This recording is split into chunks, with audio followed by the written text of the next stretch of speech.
You spent several years on making this movie. That's quite a commitment. What what was the reason that you were so keen on making this film?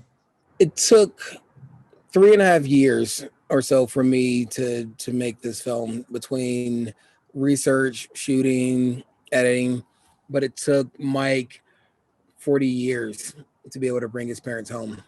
And so in comparison, I mean there is no comparison at all.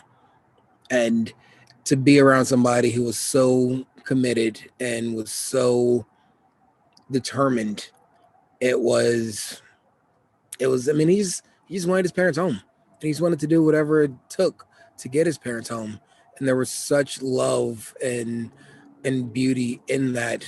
And then to look at what happened and who Move was in 1978 and around then, and to realize that the things they were fighting against, police brutality, wrongful incarceration, systemic racism, same things that we were fighting when I started this process, same things we're fighting today. Those things were just a lot. And so to figure out how to explore that, on top of the fact that I had no idea what happened in 1978. I had no idea the details, nor did most people in Philly, it seems. And when we forget our past, we're doomed to repeat those sort of errors and mistakes.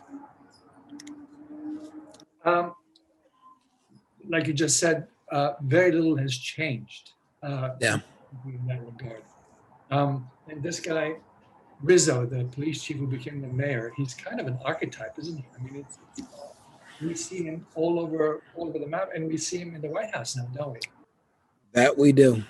And it is a terrifying thing. Can you discuss this archetype? What motivates these people? Um, where does this fire come from? This streak of hatred. I think for Rizzo, is you got somebody who started as a B cop, worked his way all the way up to police commissioner, then two-term city mayor. And he came of age in the 60s. And for him, the idea of watching race riots across the country, they were really impactful and in the wrong way, it seems. And so he determined that those things would not happen in his city. And so it effectively turned into a policy of you can have safe streets or you can have civil liberties. Pick one. And so his choice was clear.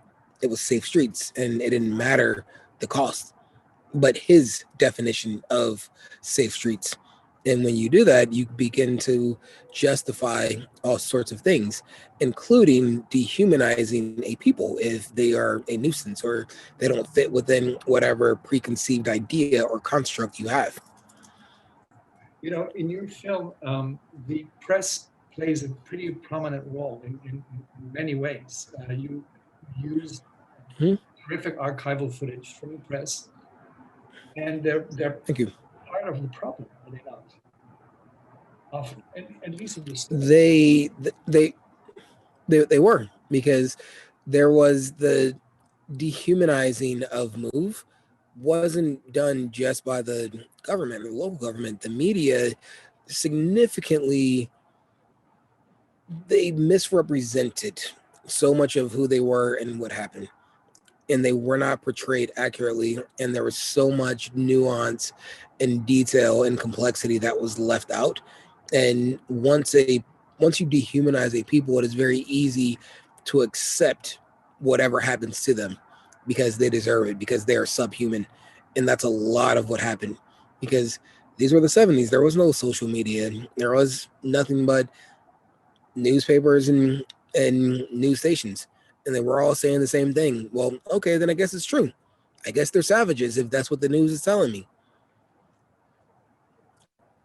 Um, you must have had, obviously, Mike Jr. gave you tremendous access. Uh, what is your personal relationship with him? He's become one of my closest friends, and this process of making this project was actually very easy with him, because it was just like hanging out with a friend. I mean, it wasn't like hanging out with a friend, it was hanging out with a friend, and I just had a camera for some of it. But we got along very well from the beginning, and it was just a joy.